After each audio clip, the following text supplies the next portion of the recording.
নমস্কার দর্শক বন্ধুরা, welcome to Bong football info. তো বন্ধুরা, এই ভিডিওতে আমরা কথা বলতে চলেছি মোহনবাগান ও মুম্বাই ম্যাচটা কি আইএসএল এর লিগ শিল্ড নির্ধারণ ম্যাচ হতে চলেছে এই বিষয়টা নিয়ে, আর ইস্টবেঙ্গল ও হিজাজির কন্ট্রাক্ট নিয়েও আমরা এই ভিডিওতে কিছু কথা বলবো। তাই তোমাদের কাছে রিকোয়েস্ট করছি ভিডিওটা স্কিপ না করে পুরোটা দেখার। তো বন্ধুরা, আমরা সবাই জানি মুম্বাই ও জামশেদপুর ম্যাচ 1-1 গোলে ড্র হয়েছিল, কিন্তু এই ম্যাচে জামশেদপুরের চিমাচুকু রেড কার্ড খাওয়ার পর জামশেদপুর 4টে বিদেশি নামিয়ে দিয়েছিল এবং 6টা ইন্ডিয়ান প্লেয়ার নামিয়েছিল মাঠে। এটা আইএসএল এর নিয়মের বিরুদ্ধে। আইএসএল এর নিয়ম অনুযায়ী 7টা দেশীয় প্লেয়ারকে অন দ্য ফিল্ড রাখতেই হবে। যদি একটা দেশীয় প্লেয়ার রেড কার্ড খায়, সেই জায়গায় 4টে বিদেশি প্লেয়ার খেলতে পারবে। কিন্তু জামশেদপুর টোটালি উল্টো কাজ করে। তাদের বিদেশি প্লেয়ার রেড কার্ড খাওয়ার পরও তারা একটা বিদেশি প্লেয়ার নামিয়ে দেয় এবং 6টা ইন্ডিয়ান প্লেয়ার রাখে। ফলস্বরূপ মুম্বাইকে এই ম্যাচে পুরোপুরি 3 পয়েন্ট দিয়ে দেওয়া হয়। এর ফলে আমরা আইএসএল পয়েন্টস টেবিল লক্ষ্য করলে দেখতে পাবো মুম্বাই 19 ম্যাচে 41 পয়েন্ট নিয়ে লিগ শীর্ষে রয়েছে এবং মোহনবাগান তার নিচে ঠিক 18 ম্যাচে 39 পয়েন্ট নিয়ে দ্বিতীয় স্থানে রয়েছে।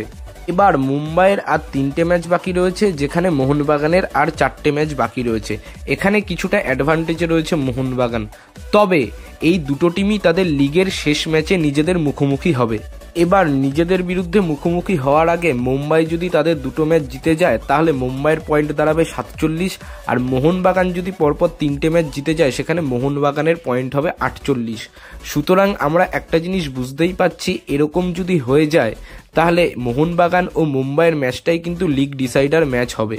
এবার মুম্বাই মোহনবাগানের সাথে মুখোমুখি হওয়ার আগে খেলবে হায়দ্রাবাদ এফসি ও উড়িষ্যা এফসির সাথে। অপরদিকে মোহনবাগান মুম্বাইয়ের সাথে মুখোমুখি হওয়ার আগে খেলবে পাঞ্জাব, চেন্নাই ও বেঙ্গালুরু এফসির সাথে। এবার যেহেতু মুম্বাই উড়িষ্যার বিরুদ্ধে মুখোমুখি হবে, উড়িষ্যাও পয়েন্টস টেবিলে ভালো পজিশনে রয়েছে, সেক্ষেত্রে মুম্বাইয়ের কাছে কিন্তু লিগ শিল্ড জয়ের জন্য একটা কঠিন চ্যালেঞ্জ অপেক্ষা করছে। অপরদিকে মোহনবাগানের যে অপোনেন্টগুলো রয়েছে সেগুলো কিন্তু অনেকটাই ইজি অপোনেন্ট এই বছরকার পয়েন্টস টেবিল লক্ষ্য করলে, কারণ সেই টিমগুলো খুব একটা ভালো ফর্মে নেই এই সিজনে। তবে ফুটবলে যখন তখন যা খুশি হতে পারে, তাই দুটো টিমই যদি লিগ শিল্ড জিততে চায়, দুটো টিমকেই অত্যাধিক সাবধানতার সাথে তাদের ম্যাচগুলো খেলতে হবে।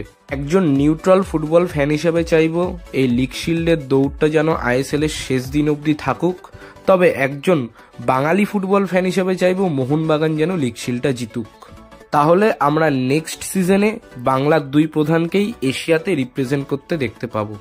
এবার যদি আমরা ইস্টবেঙ্গল নিয়ে কথা বলি, তাহলে ইস্টবেঙ্গলের জন্য নেক্সট সিজনে সবথেকে কঠিন চ্যালেঞ্জ সেটা হলো হিজাজি মাহেরের কন্ট্রাক্টটা রিনিউ করা।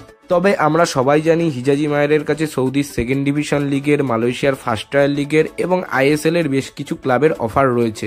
বিশেষ করে এফসি গোয়া হিজাজি মাহেরকে চেয়েছিল, কিন্তু হিজাজি মাহের এফসি গোয়ার অফারকে রিজেক্ট করে দিয়েছে এবং হিজাজি মাহেরের কাছে তার প্রধান প্রায়োরিটি হচ্ছে ইস্টবেঙ্গল।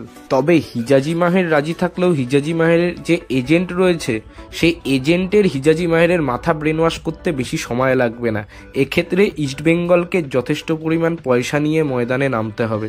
হিজাজি মাহেরের ট্রান্সফার মার্কেটে যা মার্কেট ভ্যালু রয়েছে, সেই মার্কেট ভ্যালুর তুলনায় এই সিজনে যথেষ্ট ভালো পারফরমেন্স করে দিয়েছে। আর সত্যি কথা বলতে হিজাজি মাহের ইন্ডিয়ান কন্ডিশনটাকে ভালো মতোভাবে অ্যাডপ্ট করে নিয়েছে এবং রিসেন্ট আপডেট যা শোনা যাচ্ছে, ইস্টবেঙ্গলও হিজাজি মাহেরকে 2 বছরের কন্ট্রাক্ট রিনিউ করার অফার পাঠিয়েছে।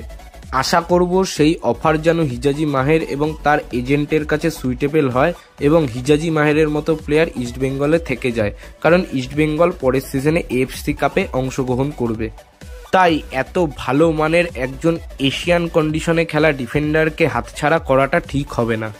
তো দেখা যাক এবার কি হয়। আশা করব ইস্টবেঙ্গল হিজাজি মাহেরের কন্ট্রাক্টটা রিনিউ করতে সক্ষম হবে। তো বন্ধুরা, এই বলেই আজকের ভিডিওটা শেষ করছি। ভিডিওটা ভালো লাগলে লাইক করে দাও, শেয়ার করে দাও, আর কমেন্ট করে জানাও মুম্বাই না মোহনবাগান কে আইএসএল এর লিগ শিল্ড জয়ী হবে। আর এটাও তোমরা কমেন্ট করে জানাও ইস্টবেঙ্গল হিজাজি মাহেরের কন্ট্রাক্টটা রিনিউ করতে পারবে কিনা।